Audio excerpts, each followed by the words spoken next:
Hola, ¿qué tal, chavorrucks? Bienvenidos a...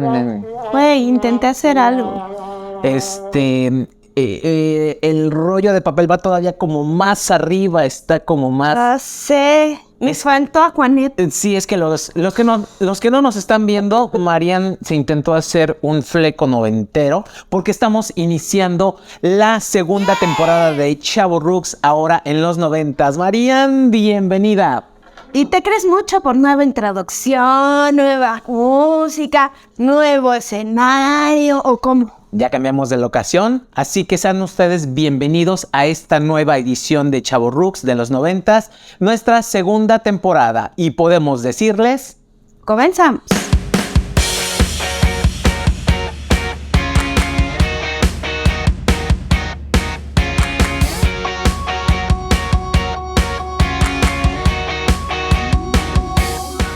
Hola, Chavorrucks, bienvenidos nuevamente a este su espacio. Y como lo dijo Marian, estamos en los nuevos estudios Chavorrucks 90. Esto va madurando.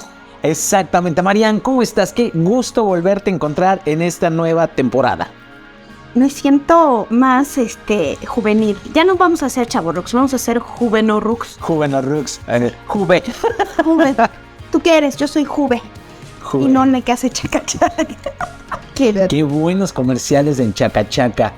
De verdad estamos muy contentos de que nos hayan acompañado el año pasado en nuestra temporada de los 80s, que fueron nuestros primeros 10 añitos de vida. Vamos ahora con los siguientes 10 años, en donde vamos a ir revisando algunas partes importantes, pero fue de los 10 a los 20. Qué cosas tan increíbles nos pasaron. 10 años que se sintieron como 20. ¿Tú crees? ¿Tú crees, chiquis?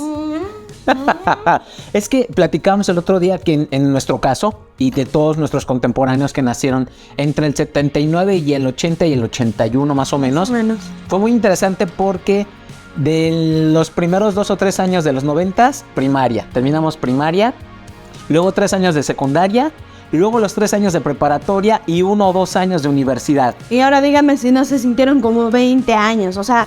Terminamos la infancia, nos encaminamos en una preadolescencia, adolescencia y juventud donde ya no sabíamos, ya no queríamos ser adultos desde entonces. No, yo siempre he querido. No, yo no. Sí, a mí sí. Ay, rescátenme. De hecho, cuando estemos en la época de los 2000, yo hubo un momento a los 24, 25 años que decía, yo ya por favor quiero llegar a los 30. Me urge llegar a los 30 porque va a ser mi mejor década. Y así fue. Y yo decía eso cuando... 14, quiero tener 18. No, aquí en este caso pues fue querer crecer un poco más. Pero bueno, vamos a iniciar estos 10 años de Chavorrucks.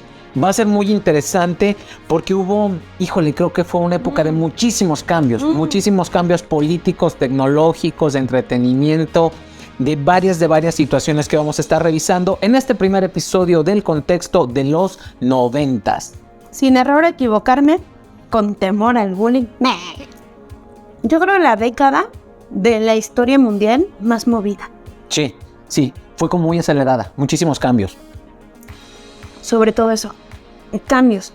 O sea, se culminaron muchos eventos políticos y sociales que empezaron en los 80 y culminaron en los 90. Ajá. Y hubo... O sea, de plano, unos quiebres, disrupciones, o sea, de un día para otro les cambió la vida a mucha gente. Sí. En el mundo. O sea, si a nosotros, en este pedacito de territorio que nos tocó dentro de México, vimos una catástrofe que sentíamos cercana, como en el caso mío, que siempre lo he dicho, cuando la guerra de Irak, del Golfo, yo lloré porque dije, ya nos vamos a morir todos. Pero para muchos sí les cambió la vida drásticamente. Entonces, ¿qué década? Sí. ¿Por dónde quieres arrancar? Vamos a empezar a abrir esta caja de Pandora de los 90s. ¡Qué miedo! Porque van a salir muchísimas cosas. Saludcita. ¿Ahora esta nueva temporada? Nueva temporada. Empezamos con algo tranqui, cafecito. Empezamos con algo tranqui para Estamos en algo serio. Estamos en el análisis político, económico, social. ¡Qué hueva! Para que usted le entienda a otras cosas. Nos vamos a ir, vamos a estar diciendo algunas cuestiones importantes de esta época. Van a haber momentos en los cuales no nos vamos a centrar demasiado porque, a diferencia de la temporada pasada, vamos a tener especiales ya con un tema en específico. Y sobre todo, que ya además de estar en YouTube, también ya estamos en Spotify. Y me creo mucho, y me creo demasiado. Hicimos una temporada rapidísima especial de los 80s en Spotify y ahora continuamos, pero ya con los 90s. Pero síganle picando en la campanita del YouTube y ahora en el Spotify. Ahí coloquen que les recuerden que ya están episodios nuevos. Y califíquenos, por favor. Eso está chido porque no consume tantos datos y en el gimnasio te puedes aventar eso. En lo que hace es calentamiento. Sí, porque además viene musicalizada, así bien bonito, Sí. bien padre. Entonces, ¿qué te parece? Señora, discúlpame si le quedé mal con el look.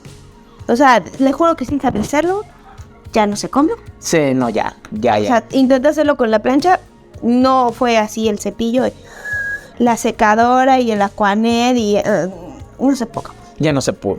Intenté, pero la diademita sí es más o menos ad hoc y luego le empujabas aquí como para que se levantara aquí con el flequito y ahí más o menos. Cálmate, ¿cuál diadema? No había diademas, eran las donas. No, espérate que avancemos en esto. Espérate. Pero bueno, empecemos. Yo creo que debemos de dividir los 90 Ajá. en dos tiempos. Ok. Que sería la primera mitad, el 90-95, y ya en lo que era encaminado, porque también qué furor con que vamos a cambiar de milenio. De milenio. Y con eso la profecía de los mayas. Y ya nos cargó la chingada a todos porque nos vamos a morir. Y yo no sé ustedes, señoras y señores, pero el 31 de diciembre de 1999, yo no pedí deseos. Yo recé un rosario completo porque no se puede acabar. Ahí estamos a la orilla de la laguna, no manches, allá recibiste el año nuevo. Anyway, había tantas cosas que lo sigo diciendo ahora. Entre más tecnología, más ignorancia. En algunos aspectos. En algunos aspectos. Entonces, ya a todos nos daba el patatus. Pero veníamos todavía en una primera mitad de los 90 muy ochenteros. Ajá. Está de moda. ¿Te acuerdas cómo era el maquillaje de las mujeres muy cargado? Sí, todavía era como... El cabello, las sombreras acá. ¿Sabes qué pasaba? Que las adolescentes querían ser ya, parecerse... Adultas. Muchas adolescentes, muchas jovencitas ya querían... ¿Y ahora? Maquillarse. No, así de la juventud. Es que mira, aquí en México precisamente... En los 90, la primera parte, hubo un fenómeno político económico muy interesante que fue el salinismo. Veníamos ya con una política neoliberal, una política... ok. Eso no se dice. Eso no se dice aquí, ok. En la cual ya se estaban haciendo cuestiones muy al exterior. Ya Sí. esta cuestión, de hecho, dentro de algunas cuestiones importantes de la época de este señor que fue nuestro presidente del 88 al 94. Solidaridad, pensaremos. Qué bonito himno y todos los artistas televisos ahí Es que cantando. fue muy interesante cómo este programa social, Que sí sirvió. sí, este programa social se mediatizó de tal manera que cantantes como Juan Gabriel, Lola Beltrán, las Pandoras, Yuri, todos cantando como si fuera We are the world, we are the children.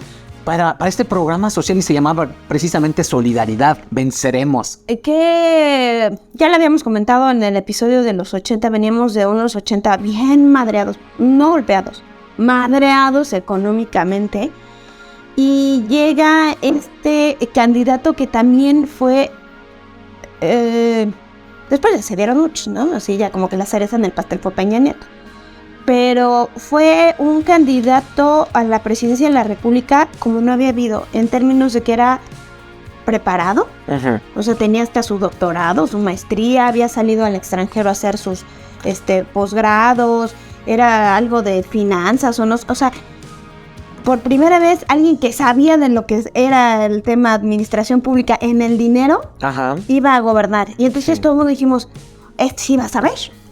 Este sí se va a saber manejar el dinero y este sí va a poder. Y la verdad es que sí. Yo no sé si se robó, si no se robó, si cuánto se robó.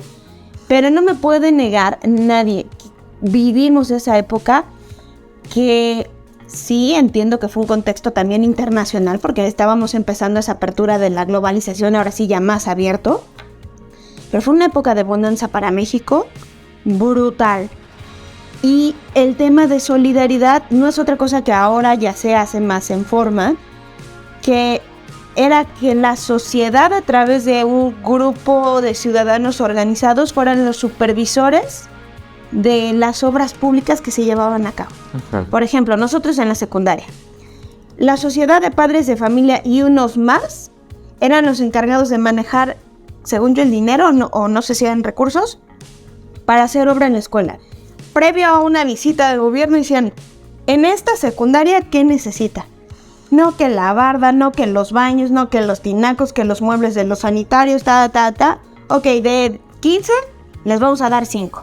Y es primera etapa, segunda etapa y tercera etapa. Y entonces los papás tenían que estar haciendo faenas y supervisando y firmando las cuentas. Y entonces todo estaba bien transparente y bien clarito. Y en menos de un año tuvimos baños nuevos, salones nuevos. ¿Qué otra cosa tuvimos? Creo que una pedazo de la barda de atrás. Jardineras, sí, una reconstrucción. Y no nada más en la secundaria, también en las primarias, también en... Pero eso fue lo que nos tocó a nosotros. Este programa que además benefició a muchas familias, incluso se hicieron, además de la canción, los comerciales, los famosos comerciales de Don Beto, ya tenemos carretera, o el pero te peinas, cuñado, o lo del agua, y todo eso que también eran parte de este programa social que se vino dando. Y además de este programa que fue como el promotor de toda esta gestión política, pues también vino una cuestión bien importante para tratar de combatir la cuestión de la inflación, de esta cuestión de que estábamos en 10,000 pesos, 20,000, 1,000,000, y fue quitarle 3 ceros a la moneda. Nos robaron 3 ceros.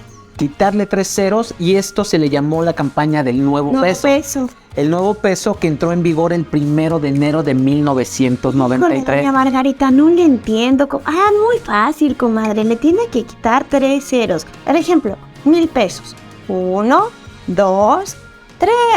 Ahora queda en un nuevo peso. Y se llamó nuevo peso, yo creo, como 2 años. Sí, ¿no? En lo que se acostumbraban las personas, pero además esta nueva política económica llevó a diseñar y a imprimir nuevo papel, billete y monedas. Todo lo que es la cuestión de la numismática fue impresionante, porque además decían, en un análisis muy interesante con algunos de mis amigos de la prepa, dicen, no, sí, no hubo peso, pero ¿de dónde salió todo ese dinero para imprimir tantas cosas para... ¿Soportado en qué? Ajá, exactamente. Entonces sí, en los nuevos pesos. Y además se regularizó todo como hasta mediados del 94, porque en lo que iban saliendo, iban entrando. De hecho, hubo algunos billetes, por ejemplo, el de 10,000 pesos tenía Lázaro Cárdenas, y en algún momento nada más le ponían 10. Ya empezaba a hacer esa transición de la moneda. Sí, porque era el mismo billete, pero ya nada más sin los 3 ceros. Y a lo que tú te ibas acostumbrando, ya después sacaron los nuevos billetes, como iban siendo. ¿A qué iba encaminado todo esto? Yo creo que Carlos Salinas, y creo que fue, o sea, viéndolo así fríamente, fue la mejor opción. Porque fue el primero, o en su momento fue el candidato que sí supo ver más allá de lo que pasaba a nivel nacional, sino de la apertura global que venía en el mundo. ¿Por qué? Porque a la par de toda esta situación fue lo del Tratado de Libre Comercio. Yo creo que va por ahí. Yo creo que para temas de inflación, sobre todo cómo estaba el peso ante el dólar, y es que lo del Tratado de Libre Comercio se habló en los primeros meses del 98, cuando llegó el presidente. Del 88. Del 88. Y después ya fue este tratado cuando se sentaron a hablar en el 90, pero entró en vigor hasta el 94, igual el 1 de enero, pero del 94. ¿Qué pasa? Y ahora sí, saliéndonos un poquito del contexto mexicano, Estados Unidos termina la Guerra Fría con la caída del muro de Berlín, que fue en 1988. De que se derribó el muro de Berlín a que se dio por desaparecida la Unión Soviética o los tratados de Varsovia que enfocaban a los 15 países que estaban dentro del territorio de la Unión Soviética, pasaron unos 5 o 6 años. Lo que sí es que a los alemanes les cambió la vida de un día para otro. O sea, real, ahí se tiraron el muro y aunque éramos familiares, tú vivías en una pobreza brutal y tú en una bonanza, pues para la década y y el tema económico. Pero Estados Unidos siguió de intervencionista. ¿Y qué hacía? Ya no había una guerra fría tal cual, pero sí seguía habiendo ese tema con la Unión Soviética. Y entonces ya era muy territorial el tema. Si la Unión Soviética tenía relación, amistad, algo que ver con algún país en África que tuviera esa ascendencia de ideología política y económica, entonces del otro lado llegaba Estados Unidos. Y así en Medio Oriente. Y así en América Latina. Y entonces hubo un chorro de movimientos. Más o menos, para que se den una idea, la guerra de Kuwait. Uh-huh. La guerra de Kuwait fue eso. La URSS estaba de la manita, así sudada y bien cuates con Irán. Y entonces Estados Unidos dijo, oigan, el petróleo, mano. O sea, no es que me esté de metiche, pero es que estos güeyes nos van a fregar el petróleo. Y entonces Europa no te conviene, cuate, porque esa energía, mira, va derechito a ti, te vas a dejar que te piquen los ojos. Y ahí van a invadir Kuwait para sacar del poder a Saddam Hussein. Ajá. Que esa fue una guerra impresionante porque fue de las primeras guerras transmitidas Televisadas. en vivo Uh-huh. a nivel mundial. Y nosotros lo vimos en ECO, Sí. que era el sistema, ¿qué decías? El sistema de Un telesistema de información. 24 horas noticias. De todo el mundo, del país, de los estados, 24 horas. Entonces, fueron ese tipo de situaciones que a nosotros nos sacó mucho de onda como jóvenes, porque yo nunca había visto una guerra. No. Tus papás no. habían visto a lo mejor tema, y mi mamá, y así de Vietnam. De Vietnam, pero escuchar nada más. Y a Porque lo mejor uno que otro de esos, ¿te acuerdas en el cine que pasaban las noticias entre películas o algo así? Uh-uh. Pero no había otra cosa, no era así como un en vivo. No. De hecho, pues ya se mediatizó la guerra.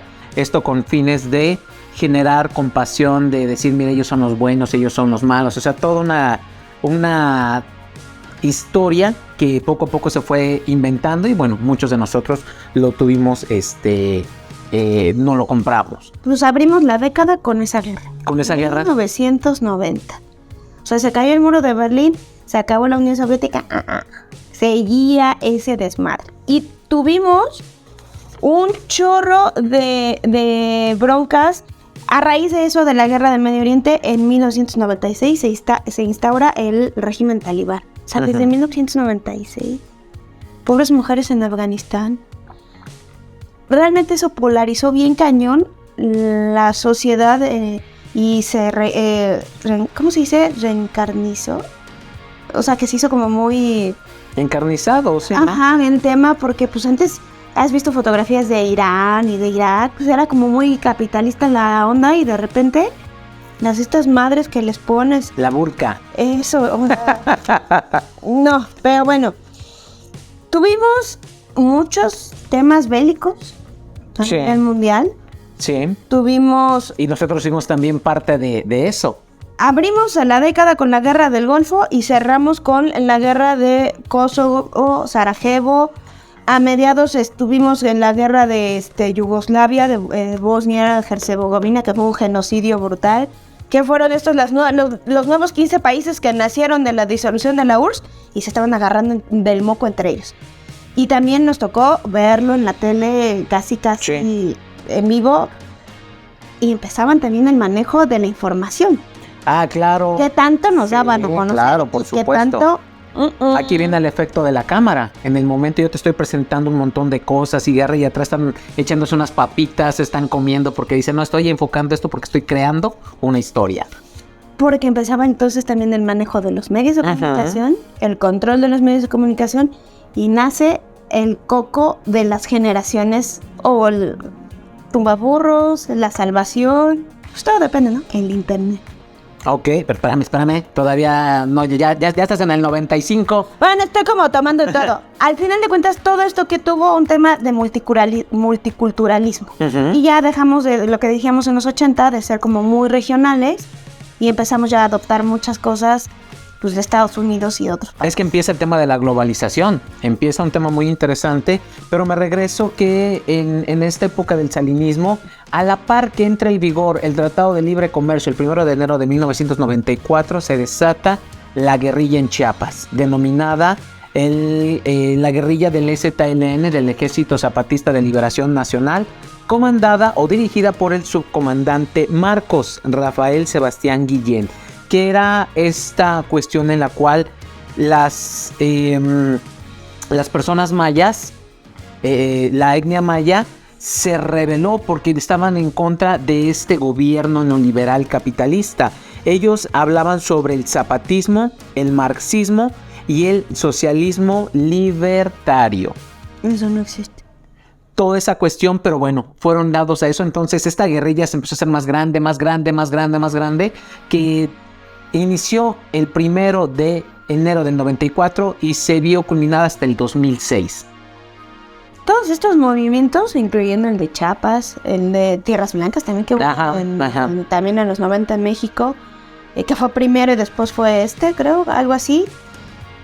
El de los Balcanes, el de Irlanda, porque también hubo tema de movimientos en Irlanda.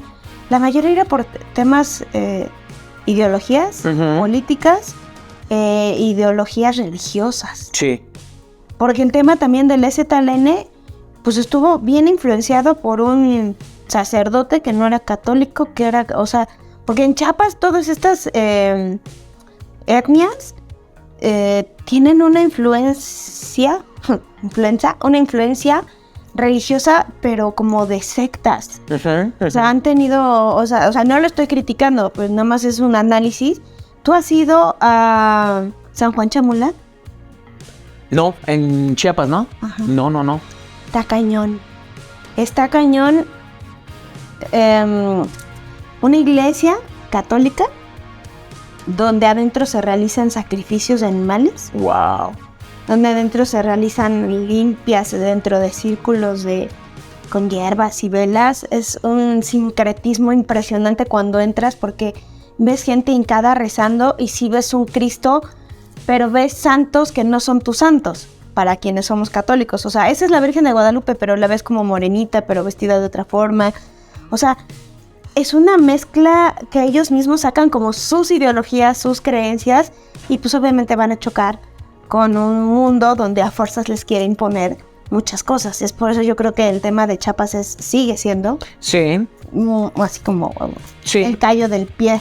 Ya en los años 2000 vamos a estar explicando cómo es que se desarrolla esta cuestión, porque además ya eran marchas que venían de Chiapas a la Ciudad de México. Ya era una situación que venía esta marcha, esta caravana. Incluso quisieron apresar a su comandante Marcos, pero que ya estaban hostigando a su familia, pero que un montón de situaciones bien interesantes y bien densas. Y no faltó los que agarraban bandera y se colgaban en la causa. Sí. No sabían ni qué onda. Y empezó a ver como mucho enredo también de los artistas en temas políticos, o sea, como... ¿Sabes qué pasó, a diferencia, creo yo, de mucho del movimiento del 68 con los estudiantes?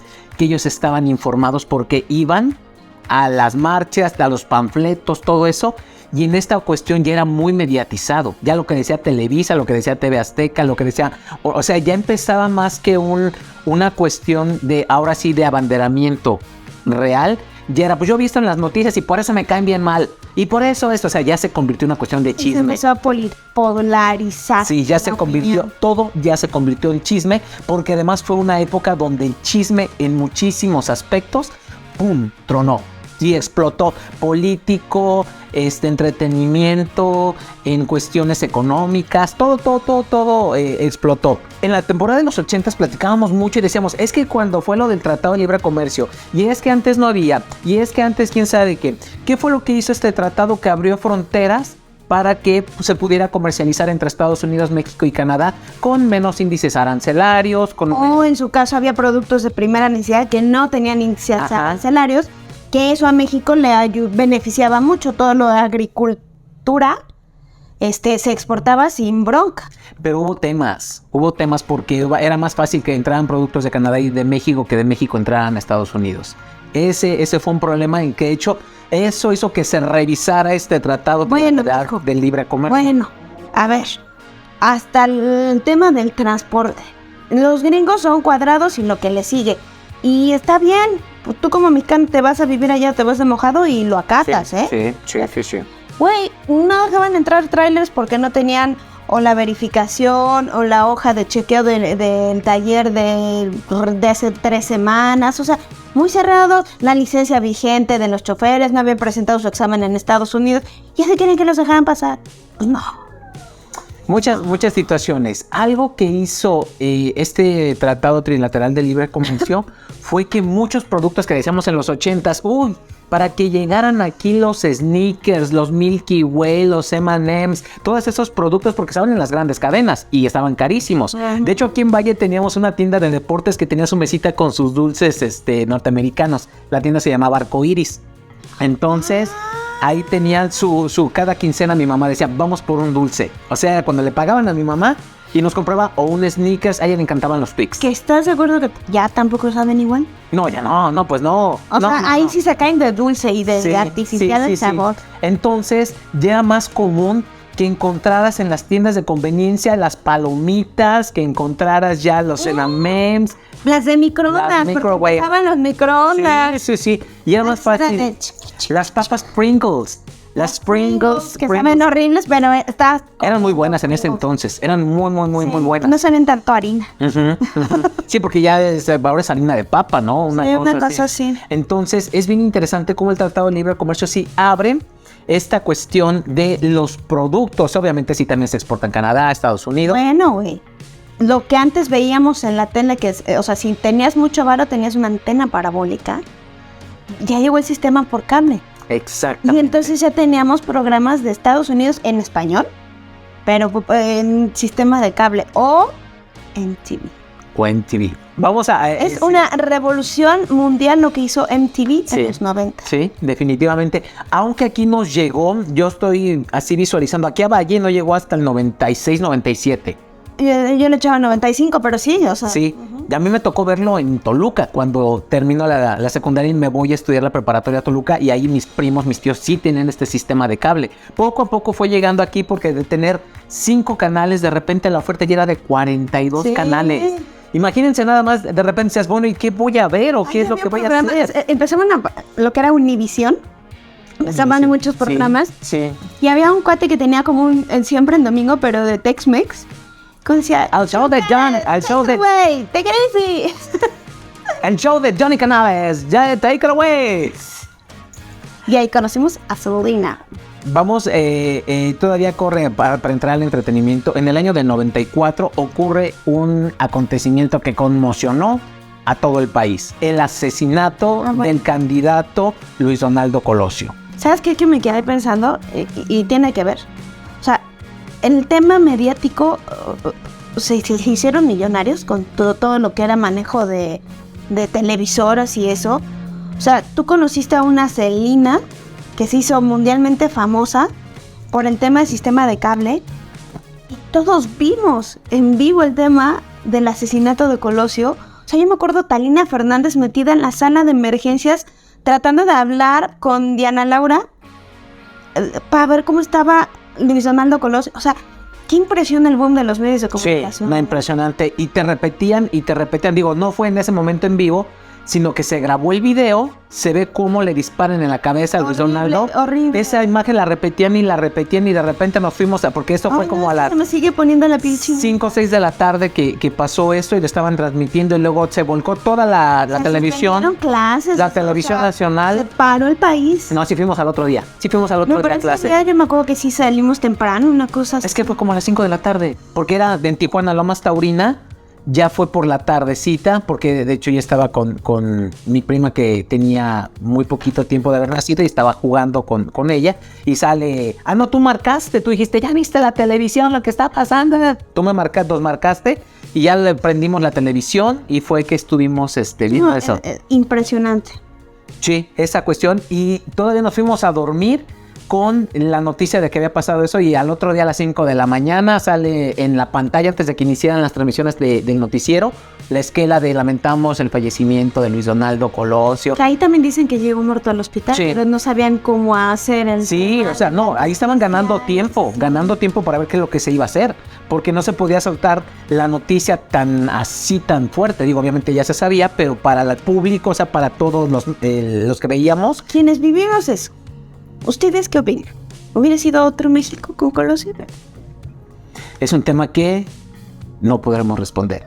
Está cañón. Hay una serie en Netflix. Véanla, se llama Colosio. Se llama Colosio y está increíble. Son 7, 8 brutal. episodios. O sea, digo, las nuevas generaciones vean para que conozcan de qué se trata. Pero para los que vivimos, ves la serie y de repente te caen tantos veintes que dices, maldito poder. Sí. Tan- Y eso fue un primer acontecimiento mediático en lo político.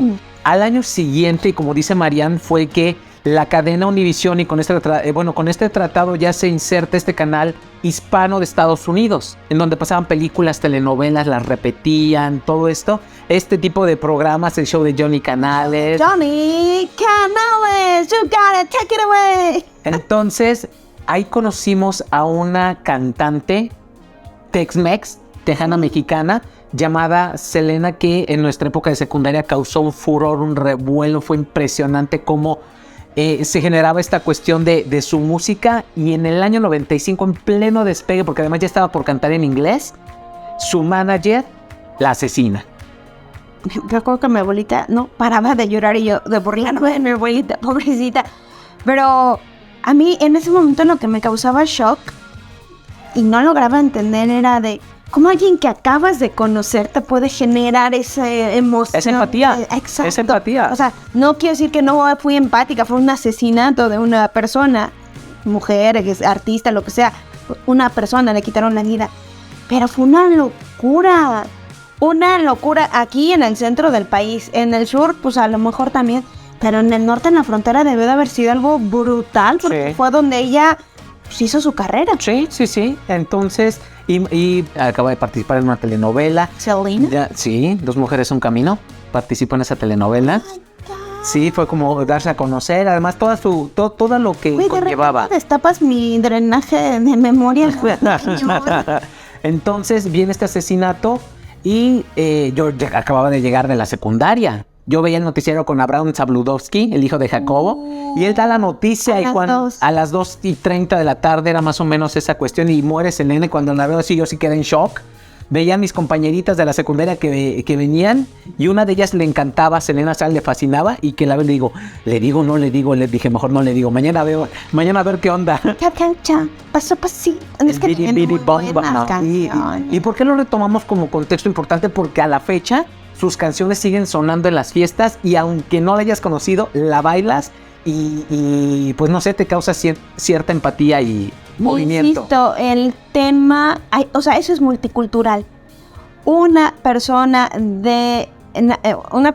nacida en Estados Unidos, de ascendencia mexicana, que hizo su carrera con música Tex-Mex, en un español muy así, se hizo mundialmente famosa.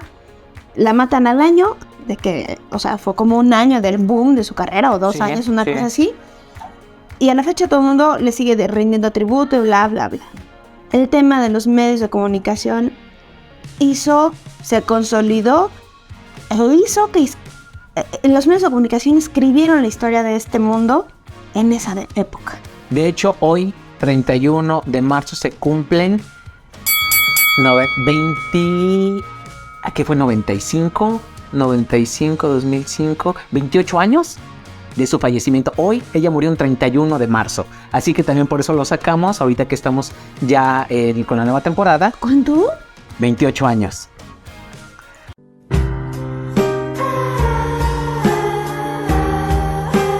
¿De qué falleció? Ella falleció en el 95. Ay, ¿puedo renunciar a este programa? No. Güey, me cayeron los años, no puedo.